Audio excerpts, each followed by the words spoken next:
Episode 6 of the Knights Baseball Roundup. I'm, of course, joined by Gary Puccio, the head of the FDU baseball program.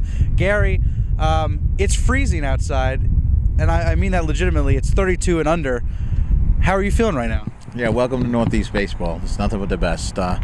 Sunday's game, Tuesday's game, the winds were howling. Playing those 8th and 9th innings, it cuts down to where it's like, just get it over with. Where it starts getting in the shadows. Part of the field gets in the shadows, and it's unbearable. Yeah, yesterday was incredibly cold the last couple innings. Makes it amazing that we hit the way we did, because usually the colder it gets, the worse it is trying to hit the ball. So. I mean, we salute anyone that came out to the games and continue to do so in the Northeast. We were just talking about it before the show, and we'll get to it, but, you know, future opponents are going to have to come to Teaneck, because the field here behind us is ready. Their fields are not. So many fields are not. Between rain, mud, snow. We're calling for snow again this weekend, but we'll get to that. We don't want to talk about that yet. We want to start on a good note.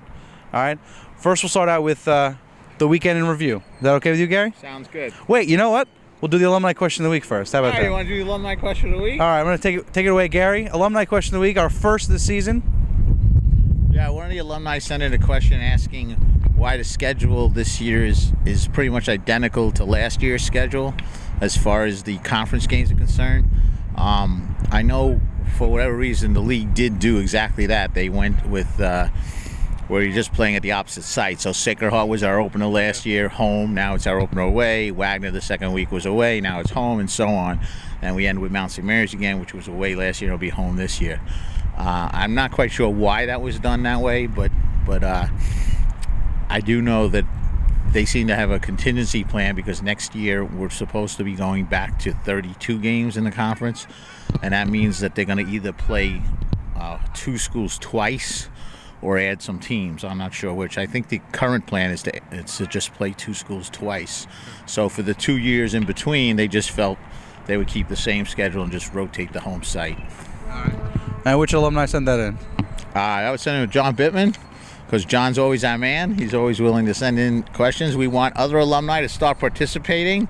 So some of the rest of you guys, I know Red McGarry, who's always great, sent me an email the other day talking about the couple of the games. So, but no question, Red. But no. Why no question? Yeah, there was no question. Red was just commenting on the game. So Red, you know we're always good for a question from you too. So please participate. Thank you, John, the namesake of the First Pitch Dinner.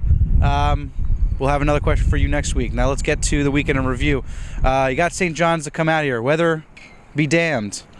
Red Storm, the Johnnies came out here first time in a number of years. Talk about that experience. You guys gave them a battle in the first few innings. Nick Cuno held them tough, scored a couple runs off their starter. Give me some thoughts about that Friday game. Yeah, I thought Nick pitched outstanding. I mean, he started out walking the first two batters, and we gave up those 2 runs. We seem to have an incredible knack of having walks score, which is baseball, and that's one of the reasons why you shouldn't be walking people. He left the game in the 5th, down 3-2. He was about 75 pitches. I had told him that was going to be his pitch count, because it was his first start. He had been thrown in the bullpen, so he hadn't thrown long yet.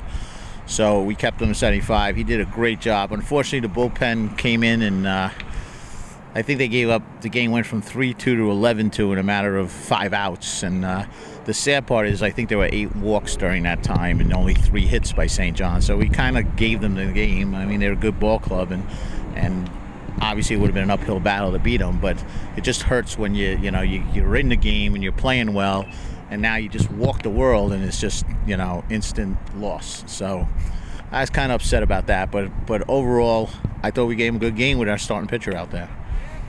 All right, and St. John's coming to Naimoli, a good experience for the players to face competition like that? Yeah, I mean, St. John's ranked in the top 100. Eddie Blankmeyer's honest. I mean, I say this all the time. He's the best coach I know. And it's always an honor to play him, and he was nice enough to come here, which was great of him, and we do appreciate a program like them coming to us, and hopefully we'll be able to keep doing that in the future at some point too. Hope so. Then you move forward with no game on Saturday, weather issues still, but Sunday, a doubleheader against UMass Lowell. That was, as you credited it last week, to Greg Horrenda, FDU basketball coach, set that up. You had UMass Lowell come down to Teaneck and split that day. Give me some thoughts about those 2 games. First game, a tight contest. Second game, FDU seemed like pretty much in control the whole way. Ryan McGrath pitching outstanding.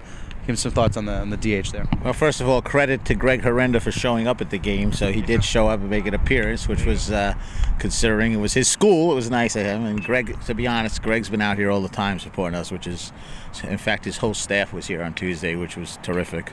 As far as the UMass Lowell games, the strange thing about baseball, we were down 4-0. Joe Burley had a rough first inning, settled down, pitched great after that. And we got the game to 4-3, and I think it was bottom of the 6th. We had first and second no out. Flashed a bunt sign, two bunts, fouled them both off, and then, of course, hit into the double play, And it was a turning point in the game because we just never tied the score. And then we made an error the next inning, and all of a sudden it was 5-3, and we ended up losing the game. But I felt had we bunted those runners over, that we probably would win in that game. The whole key was to get that game tied to erase that 4-0 deficit that we had. And because we just never got that run to tie the game, it kind of got away from us again. I thought we played well in the game. I thought we did a lot of good things. But, there's always in baseball that key play, 1 or 2 plays that makes a difference. In that game, it was not getting that bunt down. So, second game, Ryan McGrath has been absolutely outstanding. He's done a terrific job becoming a starting pitcher for us now. And boy, I always knew the kid was a workhorse and a tough kid. And he has shown it tremendously competitively. And as you said, I don't think the second game was really ever in doubt because we had a 4-0 lead pretty early. The run they got was an unearned run, and Ryan was in total command. He got tied at the end. I mean, he hit 100 pitches, and as always, I brought in Snyder, and that's like game over. Well, we're going to have Ryan McGrath on in the second half of the show. He's had a great start to the season. I want to ask you about him real quick. Interesting career thus far, out of relief mostly. Got in the outfield due to, what was it, numbers crunch? Just injuries, yeah. And he's shown flashes on the mound, but this year getting an extended look and taking it in stride. He's been solid, so thoughts on McGrath? Yeah, Ryan's a team player. He's a great epitome of what a team player should be. He came here to be a pitcher. He came here, originally he was going to be a closer. I mean, that's what I signed him to be. And then Snyder closed that year before Ryan was here, after Ryan had signed, and Snyder did such a great job closing that I just stayed with Eric. And Ryan pitched for us intermittently during his first 2 years, but because of injuries, Shane Siebler was out a whole year. Ryan ended up playing right field, ended up starting at first base.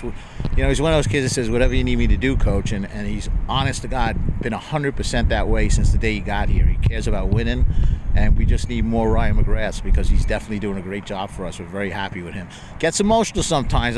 Don't ask him what he thinks of me because, trust me, you may not get the answer you want, but you got to love his Don't ask me sometimes, Gary. Yeah, right. You got to love his heart, and you got to love the performances he's given us, and hopefully he'll keep that up into the conference. All right, a couple more questions because I'm absolutely freezing. You had, this was yesterday, Tuesday, you had St. Peter's come over. Very, very cold by the end of it.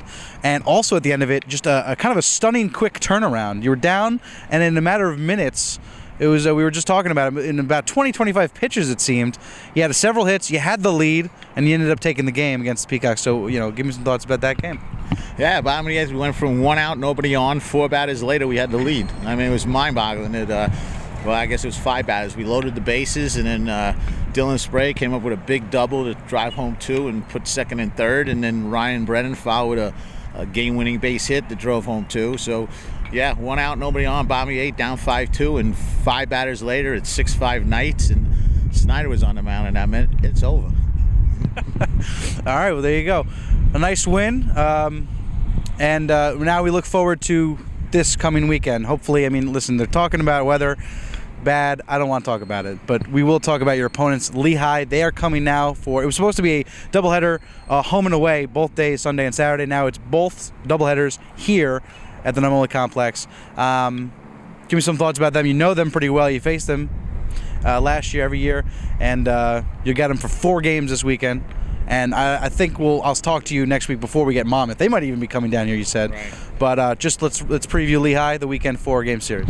Yeah, I mean, one of the nice things about having a turf field in this kind of weather is we can play. So when other people's fields aren't ready, they're more than willing to get the games in and come here. So that's kind of helped us out too to get this has turned into a pretty decent homestand, hopefully. We do play Lehigh all 4 games here. The Saturday game is a 1 o'clock start. The Sunday game is a 12 o'clock noon start. Saturday is 2 7s. I'm not sure yet. I believe Sunday's a 9 and a 7, but I'm not positive on that yet. But it's definitely a noon starter on Sunday. So hopefully we'll get some fans out here to see them. Right now, Lehigh's like 3-10 this year, but they're always a very competitive team. We've played them always in the past. We always play them 3-4 game series. Last year we were very lucky that we beat them 3 out of 4. They're good though. They pitch well. They play solid defense. They don't beat themselves. They struggle offensively just like we do for the most part. That's one of the things that on paper this is like with the offenses this is like a 3-2 game, but of course that means it'll end up 10-9 because that's always what happens. But yeah, they're very competitive. They've always been good games with them. So we're looking forward to the weekend and hopefully in our park playing 4. Hopefully we can start a little win streak going. Absolutely. Solid performances hopefully keep mounting. Hopefully the snow does not come. And we hope the alumni fans of the baseball team come out this weekend, face Lehigh. 4 games. FDUnights.com is your home.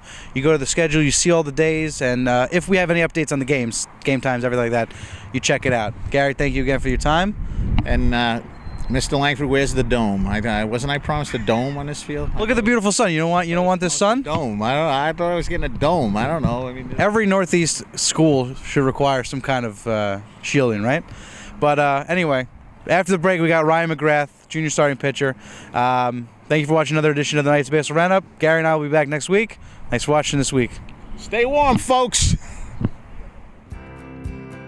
The world has changed, and Fairleigh Dickinson University is doing something about it. The biggest thing FDU has to offer is their global education. Undergrad, master's, doctorate, whatever it is that you're looking for, they have so many different opportunities for so many different interests. We give opportunities for people to change the way they view themselves and their world. It's given me a chance to succeed. They've made my dream come true. I love it. I would choose no other place. All right, I'm joined by junior pitcher Ryan McGrath. Ryan, early season struggles pitching-wise for the team, a couple injuries, a couple inconsistencies, but so far you're getting an extended look on the mound. You just had a great outing against UMass Lowell. Give me some thoughts about your juniors campaign so far. Good to be back here at the Naimoli Complex. How you feeling right now? Yeah, we all got off to a rough start when we were out in Seattle. First time outside, it was tough. As you mentioned, we do have a lot of injuries, so we got to battle through that.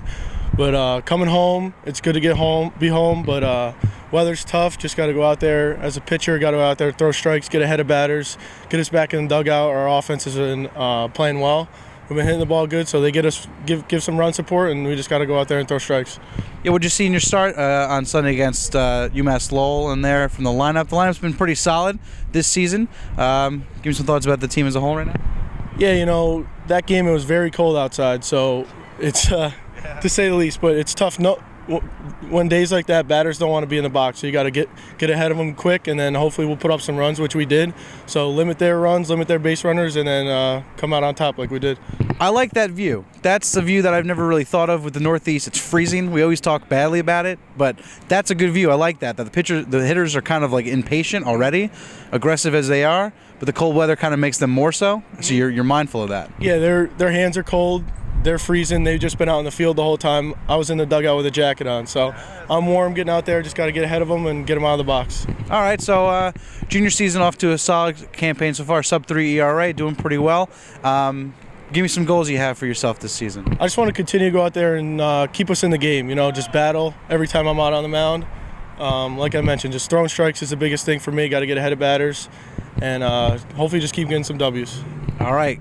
So far, so good. Best of luck the rest of the season, and thanks for joining me. Thank you very much. Appreciate it. Absolutely. That's Ryan McGrath. You were watching another edition of the Knights Baseball Roundup. Join us again this week, next weekend, when we talk to Gary again. And thanks for watching this week. FDUnights.com, your home for all FDU baseball information, stats, updates. And again, thank you for watching.